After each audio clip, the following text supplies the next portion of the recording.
Saudara-saudari terkasih, apakah saudara sudah memulai hari ini dengan penuh sukacita dan punya niat untuk berbuat baik meskipun kecil? Semoga Tuhan memberkati niat baik saudara. Hari ini saya ingin mengajak kita semua untuk merenungkan situasi yang memang sedang kita alami bersama. Saya merasakan situasi yang penuh kekhawatiran dan kegelisahan dan ketakutan juga menghadapi angka penularan virus COVID-19 ini yang begitu cepat naiknya. Menurut saya wajar bahwa kita khawatir, bahwa kita takut, wajar sekali. Namun pada saat yang sama, saya juga ingin kita semua melihat situasi ini sebagai situasi kairos, situasi rahmat. Supaya kita memang tidak hanya ketakutan atau didominasi oleh kekhawatiran, tetapi didominasi oleh iman itu. Bagaimana bisa? Yang pertama, bahwa kita khawatir, bahwa kita takut itu wajar dan normal, bisa dimengerti. Namun, kita juga perlu berpikir lebih jauh. Ada yang bisa kita kerjakan, ada yang tidak bisa kita kerjakan. Karena itu, kalau kita bisa tahu apa yang kita kerjakan saja, tidak harus takut. Seperti misalnya memakai masker, menjaga jarak, mencuci tangan dengan sabun, dan tidak bergerombol, itu bisa kita lakukan. Maka lakukan saja dengan tenang. Yang tidak bisa kita lakukan, ya sudah. Kita tidak perlu mengkhawatirkan, toh kita tidak bisa buat apa-apa. Jadi tidak usah terlalu khawatir. Yang tidak bisa kita lakukan itu, melihat virus itu ada di mana. Itu kita tidak bisa. Jadi tidak usah khawatir. Dan juga kita tidak tahu nanti kita akan kena atau tidak. Kita juga tidak tahu karena kita tidak mengerti virus itu ada di mana. Yang kita bisa buat adalah menjaga diri sejauh yang bisa kita lakukan. Itu saja. Namun itu pun tetap masih bisa kena. Karena itu yang bisa kita buat, yang tidak bisa tidak usah kita khawatirkan. Wong kita tidak bisa buat apa-apa. Yang kedua, kalau kita kena, ya kita berusaha untuk menjaga diri. Bagaimana supaya bisa tetap sehat. Mengikuti anjuran dokter, tetapi juga mendengarkan pengalaman orang yang sudah mengalami. Meskipun setiap kasus berbeda-beda. Dan ini adalah kesempatan kita harus percaya kepada Tuhan. Bahwa yang menyelenggarakan hidup kita ini Tuhan, bukan kita. Kita harus belajar yakin dan percaya. Apapun yang Tuhan putuskan untuk kita, itu yang terbaik. Dan justru itu yang membuat kita menjadi lebih tenang. Fokus kita adalah percaya, tidak gelisah, dan terus berbuat baik. Terus melakukan keutamaan-keutamaan. Itu yang penting. Supaya kita tetap bisa menuruti perintah Tuhan. Tuhan Yesus mengatakan, janganlah gelisah hatimu, percayalah kepada Allah dan percayalah kepadaku. Maka mari kita percaya bahwa hidup ini yang berkuasa itu Tuhan, bukan kita. Kita hanya bisa berusaha menghayati hidup ini sebaik mungkin. Penuh iman, melakukan kebaikan, mencari kerajaan Allah, itu yang penting. Bahwa ada penyakit ini, ada pandemi ini, ada yang tidak bisa kita kendalikan. Tetapi kita tetap mempunyai iman bahwa Tuhan tetap mengendalikan hidup kita. Tetap. Buktinya ada yang kena tetapi tetap sehat. Nah, itu Tuhan yang mengendalikan. Tetapi kalau ada yang meninggal juga, jangan juga merasa itu dihukum, tidak. Kita percaya saja bahwa itu adalah rencana Tuhan yang terbaik.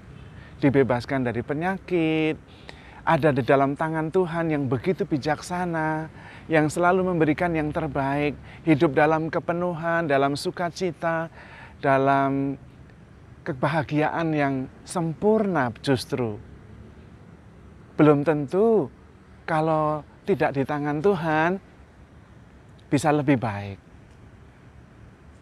Lalu bagaimana yang ditinggalkan? Ya kita mengerti deritanya.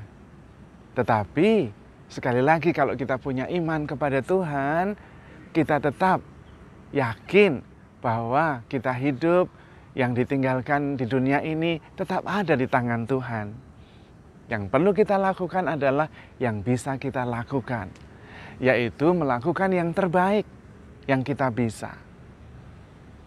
Tetap percaya kepada Tuhan, tidak usah khawatir. Yang bisa kita lakukan tanpa khawatir. Yang tidak bisa kita lakukan, ya sudah, tidak bisa. Mau dikhawatirkan ya tidak akan menambah lebih baik. Juga tidak perlu terlalu stres. Nanti malah kita kemudian kurang percaya kepada Tuhan, malah kita bisa sakit. Karena itu, saat ini justru kalau kita mau belajar beriman, belajar pasrah, hidup kita ada di tangan Tuhan. Kita sulit sekali pasrah, mungkin. Karena selama ini kita merasa kita bisa mengendalikan hidup kita. Kita bisa merencanakan ini dan itu, kita bisa mengatur strategi, dan segala macam hal. Dan semuanya berjalan seperti yang kita pikirkan. Sampai-sampai kita lupa bahwa sebetulnya Tuhan juga terlibat di situ. Artinya Tuhan berkenan. Bukan karena kita perencanaannya bagus saja, bukan juga karena kita ini pandai sekali melihat peluang, bukan itu. Tetapi karena Tuhan berkenan, Tuhan terlibat, dan Tuhan tetap yang berkuasa mengatur. Mungkin karena itu, sehingga ketika kita tidak bisa mengendalikan hidup kita, rencana-rencana kita tidak bisa laksanakan, seolah-olah kita gagal, kita tidak berdaya. Padahal ya biasa, banyak dalam hidup kita itu tidak bisa kita kendalikan atau di luar kendali kita. Dan itu bagus. Kalau kita harus mengendalikan semuanya, nggak bisa. Otot-otot usus kita bekerja dengan sendirinya, jantung kita juga bekerja dengan sendirinya, darah kita juga bekerja mengalir, membawa makanan, membawa oksigen dengan sendirinya. Kalau kita harus mengatur semuanya setiap hari, kita mengendalikannya malah pusing. Kita tidak bisa buat apa-apa, yang ngurusin itu saja.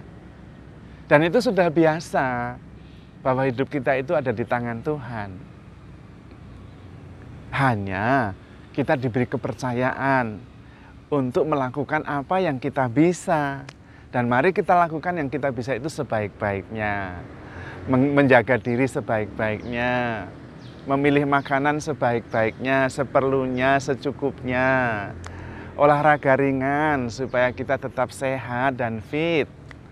Tidak usah khawatir, karena memang banyak hal tidak bisa kita kendalikan. Dan yang paling utama, bukan paling utama, tapi kita dalam kesempatan ini bisa belajar, yaitu slow down, pelan-pelan. Kita itu sudah terbiasa terlalu cepat-cepat.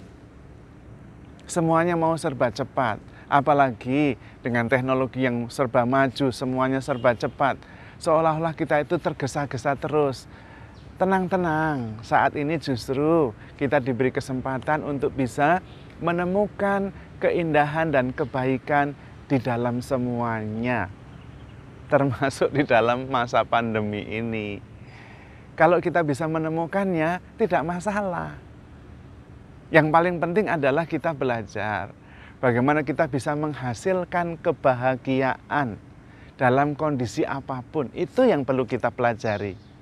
Sehingga kebahagiaan kita tidak tergantung oleh suasana, oleh lingkungan, oleh orang lain, tetapi oleh diri kita sendiri. bersama dengan Tuhan, yaitu percaya bahwa Tuhan sangat mengasihi kita. Dan karena itu kita tidak perlu khawatir apapun, karena Tuhan sangat mengasihi kita. Yang kedua, kita karena sangat dikasihi oleh Tuhan, selalu bisa bersyukur dan bisa menemukan keindahan dan kebaikan di mana-mana. Sehingga kita bisa menghasilkan kebahagiaan dari diri kita sendiri. Tidak peduli, tidak masalah lingkungan sekitar, keadaan kita seperti apa. Nah, justru itu yang perlu kita latih. Dan ini kesempatan. Saya sendiri menerima banyak WA dari beberapa umat yang sangat bersyukur. Ada yang bersyukur karena sehat, ada yang bersyukur karena selamat dari COVID, ada yang bersyukur karena meskipun ditinggalkan tetap sehat, tetap bisa melihat kebaikan Tuhan, tetap bisa percaya kepada Tuhan. Nah, itu juga perlu. Bahkan ada yang bersyukur sekali karena meskipun dalam situasi seperti ini, Tuhan tetap baik kepada mereka. Nah, justru itu yang perlu kita bagikan. Bukan ketakutan yang kita sendiri tidak tahu harus buat apa. Lah malah membuat kita bingung kan? Lebih baik kita mewartakan yang penuh pengharapan. Bahwa kita sangat dicintai Tuhan. Dan karena itu tidak perlu khawatir apapun juga. Justru kesempatan saat ini kita belajar untuk menikmati apa saja yang masih diberikan kepada Tuhan. Kesempatan yang diberikan. Kalau kita sedang sakit, berdoalah, percayalah kepada Tuhan bahwa kehendak Tuhan yang terbaik. Serahkan semuanya kepada Tuhan karena hidup kita ada di tangan Tuhan. Dan Tuhan selalu memberikan yang terbaik. Karena itu, kita harus hidup berdasarkan iman. Dan di dalam iman selalu ada pengharapan. Karena itu, tetap harus ingat bahwa kita tetap harus handle ourselves with care. Because we are loved. Tuhan memberkati.